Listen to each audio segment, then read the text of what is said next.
সবাইকে জানাই শুভ সকাল। সবাই আশা করি খুব ভালো আছো, আশা করি। তো এখানে দেখতে পাচ্ছ পাশে দেখাচ্ছে যে আমরা এখন রওনা দিয়েছি সূর্য মন্দিরে যাবো বলে। তো দেখো এখানে আয়ুষ ঘুমাচ্ছে, ও একদম গভীর ঘুমাচ্ছে। আর কেমনভাবে ঘুমাচ্ছে, আমি তো জীবনে এরকমভাবে ঘুমাতে পারবো না। তো তোমরা দেখো কেমনভাবে ঘুমাচ্ছে। তো আমরা বাসে করে খুব মজা করেই যাচ্ছিলাম সূর্য মন্দিরে। আর সূর্য মন্দিরের পুরো কাহিনী তোমাদের মধ্যে দেখাবো। তো আমি তো কিছু জানি না, ওখানে আমরা গিয়ে সব কিছু জানতে পেরেছি। তো চলো, এই যে আমার কাকা আর তোমার দাদাবাবু এখানে দাঁড়িয়ে আছে। সবাই খুব মজাই আছে, কেন গান চলছে, সবাই খুব মজা করে গানে যাচ্ছে। আর আমি এই বসে আছি। তো আমাদের বাস দেখতে পাবে ফাঁকাই আছে, কেন কি সবাই সামনে ছিল। আর এই যে সূর্য মন্দিরে, তো তোমার দাদাবাবু এই যে। আর জায়গাটা খুব সুন্দর, খুব সুন্দর, অসাধারণ। ওই দেখো পাহাড়ের মতন দেখা যাচ্ছে মন্দিরটা, আর খুবই সুন্দর। আর এখানে ঠাকুর ফাকুর কিছুই নেই।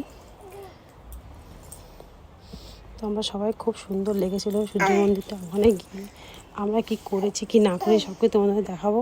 আমরা ফার্স্টেই ওখানে গিয়ে টিকিট কাউন্টার গিয়ে দেখি প্রচণ্ড লাইট, টিকিট তো আমরা ঠিকমতো কাটতে পারিনি। তো তারপর আমরা ব্ল্যাকে টিকিট কেটেছি। তো এখানে সবাই দাঁড়িয়ে আছে, আর এই যে ব্ল্যাকে টিকিট কাটা হচ্ছে 50 টাকা করে। তো দেখো, আর প্রচণ্ড ভিড়। দেখো এই ভিড়ে কি আমরা দাঁড়িয়ে থাকলে হবে? এখানে আমাদের বাস তো চলে যাবে। তো সেই জন্য আমাদের ব্ল্যাকেই কাটতে হবে। তো সেই জন্য ব্ল্যাকেই কাটা হচ্ছে। আর কারা কারা গেছে ওই সূর্য মন্দিরে প্লিজ কমেন্ট করে বলো।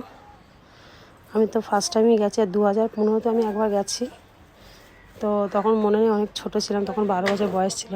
আর আজকে 10 বছর পর ফের গেছি এখানে। দেখতেই পাচ্ছ আমার আয়ুষ কতটা খুশি, খুব আনন্দ করছে ও।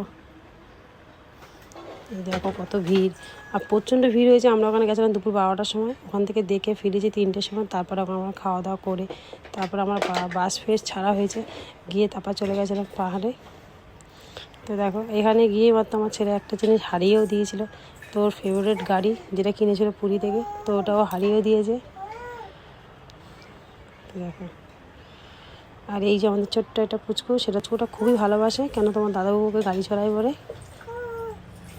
আর দেখো এই যে প্রচণ্ড ভিড়। আর আমরা যখন গেছিলাম 2015-তে, তখন কিন্তু এই যে ব্যারিকেডগুলো ছিল না। আর 10 বছর পর আজ থেকে এই ব্যারিকেডগুলো, এগুলো সব কিছু হয়েছে। আর সুন্দরভাবে লাইন দিয়ে আরামসে সবাইকে ঠিক মতন ঢুকিয়েছে। তো দেখো সবাই এখন দাঁড়িয়ে আছে, ছেলেদের একটা লাইন, মেয়েদের একটা লাইন। তো আমরা ওই যে ব্ল্যাকে টিকিট কেটেছি বলে আমরা এক জায়গায় ঢুকেছিলাম, কেন আমাদের তো টিকিটটা এক জায়গায় কাটা হয়েছে।